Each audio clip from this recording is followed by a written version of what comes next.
Hey. Hi everybody. Today I am going to be talking about art and insanity, specifically the link between mental illness and creativity. Have you guys ever seen a piece of art that's so haunting and disturbing that you wanted so badly to forget it, but you just couldn't? I definitely have. I went to so many art museums growing up, and I wish that I could forget some of that stuff. It can be pretty alarming to see a piece of art that someone took so much time to create but is so dark. And the fact is, mental illness plays a significant part in the development and history of art, as displayed in some of the famous artists that we'll talk about later. Let me introduce you to Kay Jamison, a psychologist from UCLA.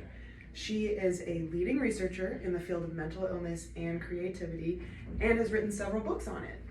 She said, "Madness is the highly combustible fuel that propels the rocket of imagination into orbit and much heat and light." To understand the impact that mental health has on art, we'll look at the amount of disturbing art in the world, how emotions play a big part in the creative process, and some famous artists who struggled with mental illness. I'm going to start us off with a quote from Banksy, the very famous street artist. He said, "Art should comfort the disturbed and disturb the comfortable." Throughout its history, art has often disturbed its audience.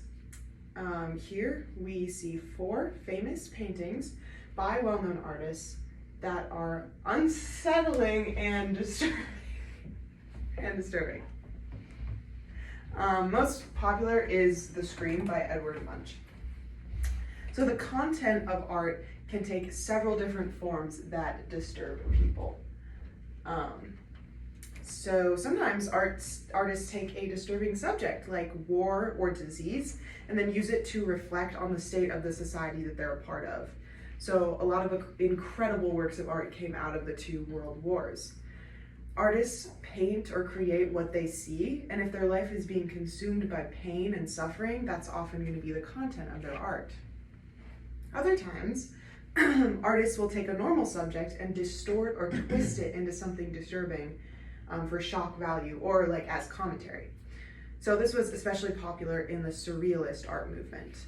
As an example, someone could take a normal subject like a smiling girl and have her face melting off as commentary on the beauty industry. And occasionally an artist's own state of mental health will make the content of their art disturbing.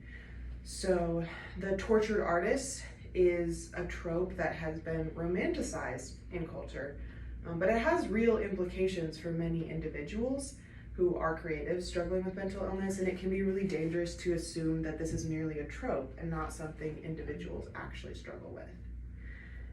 Another link we can see is between emotions and the creative process. They're a really big part of it.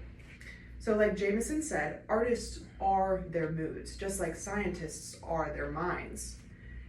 Often artists feel that the only way they can express themselves and their dark emotions is by communicating them through art. Personally, I feel that I'm the most creative and expressive when I am struggling emotionally with something. Without emotions, creating is an analytical and systematic process. And by nature, a lack of emotions kind of creates a numbness that puts most people into a creative slump. But with emotions, creating can be provocative, and it can cause the audience to feel things. Some people are moved to tears when they see art that seems to say exactly how they feel. It's kind of a way to empathize with a greater group of people. Emotions change the way art looks, negatively and positively.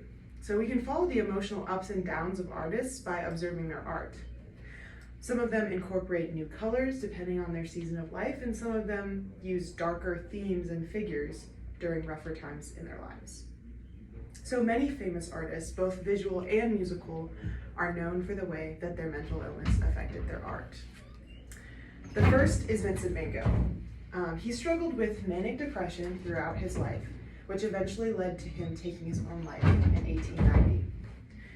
He has been used as an example of the tortured artist for years. And unfortunately, many people have romanticized his mental illness and claim that he would not have been such a great artist if he had been able to receive proper treatment. Most people are familiar with his work Starry, Starry Night and Sunflowers. He was really fascinated with vibrant pigments and bright yellows. Some people theorize that this was due to an over-medication of digitalis, which was used to treat his epilepsy. And this medication often caused people to see the world with a yellow-green tint. Another famous artist that is famous for his mental health struggles is Edward Munch. He is most famous for The Scream, which we looked at earlier. So he led an extremely isolated life. He lived alone on his huge estate for the last 27 years of his life. He struggled with bipolar disorder and psychosis, and he had a mental breakdown in 1908, which was aggravated by his alcoholism. And he was admitted to a mental health clinic in Denmark at the time. At this time, his auditory and visual hallucinations really intensified, and his conception for the painting The Scream was born from one of those hallucinations. He believed that the only way for him to process his emotions and struggles was through art, and it proved pretty effective for him. He once wrote, "My fear of life is necessary to me, as is my illness. Without anxiety and illness, I am a ship without a rudder. My sufferings are a part of myself and my art. They are indistinguishable from me, and their destruction would destroy my art." Next is Kurt Cobain. Kurt Cobain's tragic life is traced with depression, chronic illness, and a heroin addiction. He took his own life in 1994, but his music and art was full of commentary on his struggles and the problems of society that he believed pushed him into these struggles. So to close, I will give you some statistics. So, in a study, 80% of writers have a mood disorder that included hypomania. So, hypomania is a mental state characterized by a feeling of euphoria, excessive optimism, high self-esteem and energy, and often the decreased need for sleep. And this state of hypomania can really facilitate like a prime environment to create. Another number is that people with bipolar disorder are 8% more likely to enter the arts. And that might not seem like a big number, but it does affect the number of artists in our culture greatly. Jameson did a study on music by famous composers afflicted with mental illness, and in her study, she found that nearly 40% of the subjects in Jameson's study had received treatment for a mood disorder, typically depression. Of those treated, 75% required antidepressant medications, hospitalizations, or both. Poets were the sickest of that sample study. Half had been hospitalized or treated with drugs, and they were the only group whose manic highs and lows called for extreme measure of electroshock therapy. I hope you all learned something about the link from mental illness and creativity.